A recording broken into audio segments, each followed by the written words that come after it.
Mr. Prale," he said, "that we do not care for the account." "I beg your pardon?" Prale exclaimed. "You mean you don't want me to leave my money in your bank?" "Just that, Mr. Prale." "But in heaven's name, why? I should think that any financial institution would be glad to get a new account of that size." "I cannot go into details, sir," the banker said. "But I must tell you that we'd be glad if you'd make arrangements to move the deposit to some other bank." "I suppose you don't like to be bothered with small accounts," said Prale, with the suspicion of a sneer in his voice. "Very well, sir. I'll see that the deposit is transferred before night.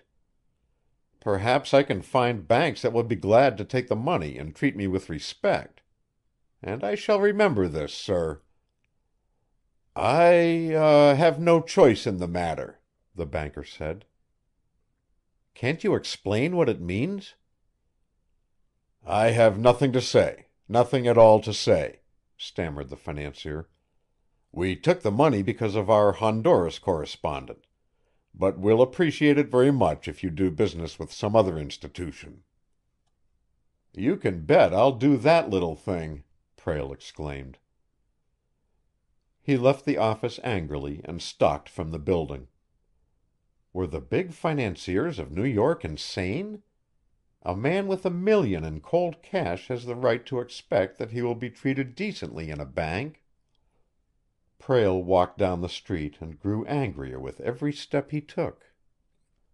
Before going to Honduras he had worked for a firm of brokers.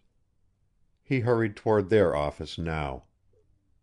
He would send in his card to his old employer, Griffin, he decided, and ask his advice about banking his funds, and incidentally whether the financier he had just left was an imbecile.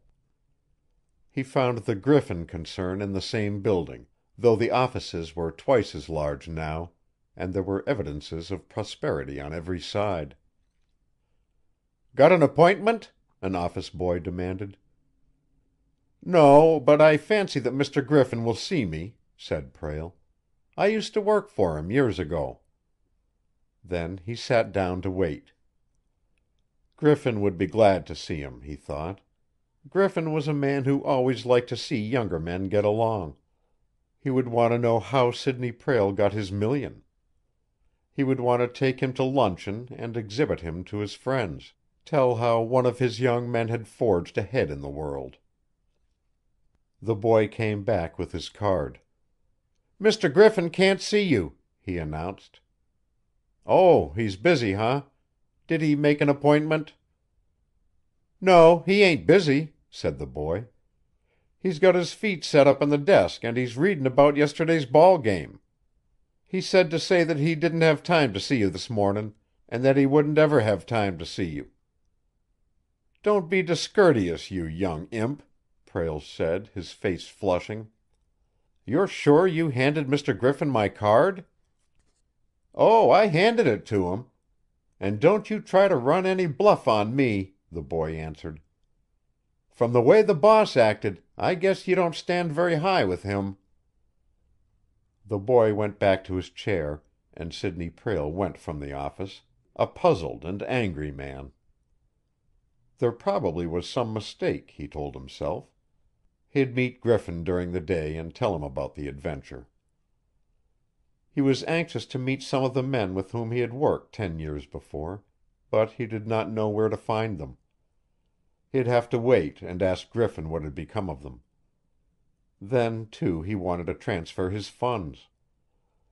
Prale got another taxicab and started making the rounds of the banks he knew to be solid institutions.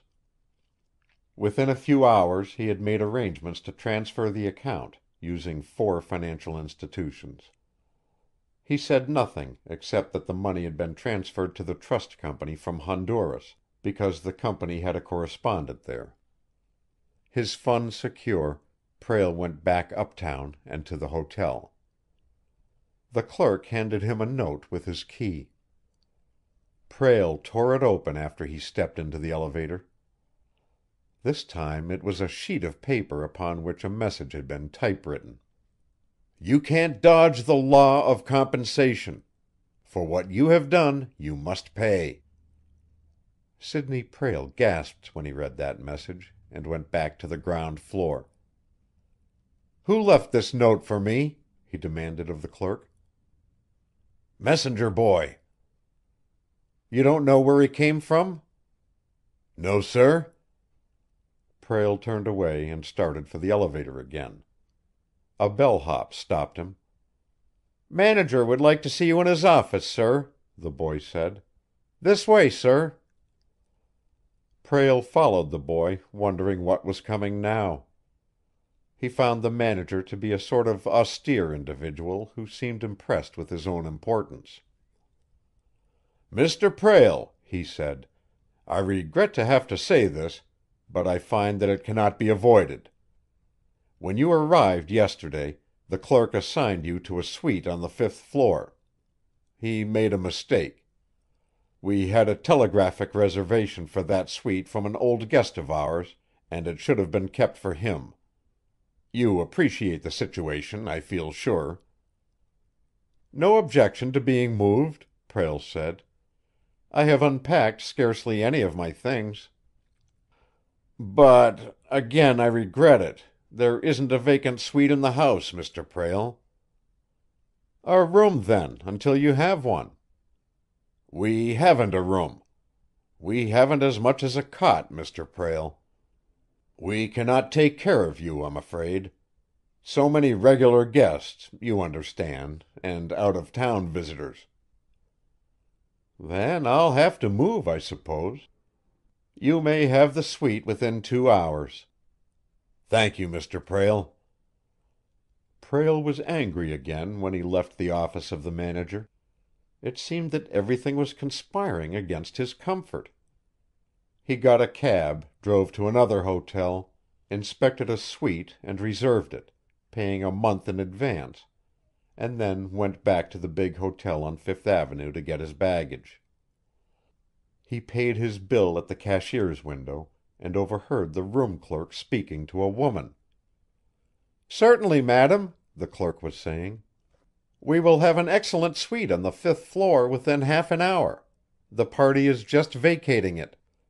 Plenty of suites on the 3rd floor, of course, but if you want to be up higher in the building. Sidney Prale felt the blood pounding in his temples, felt rage welling up within him. He felt as he had once in a Honduras forest when he became aware that a dishonest foreman was betraying business secrets. He hurried to the office of the manager, but the stenographer said the manager was busy and could not be seen. Prale whirled away, going through the lobby toward the entrance. He met Kate Gilbert face to face. She did not seem to see him, though he was forced to step aside to let her pass. End of chapter 3. Recording by Roger Moline.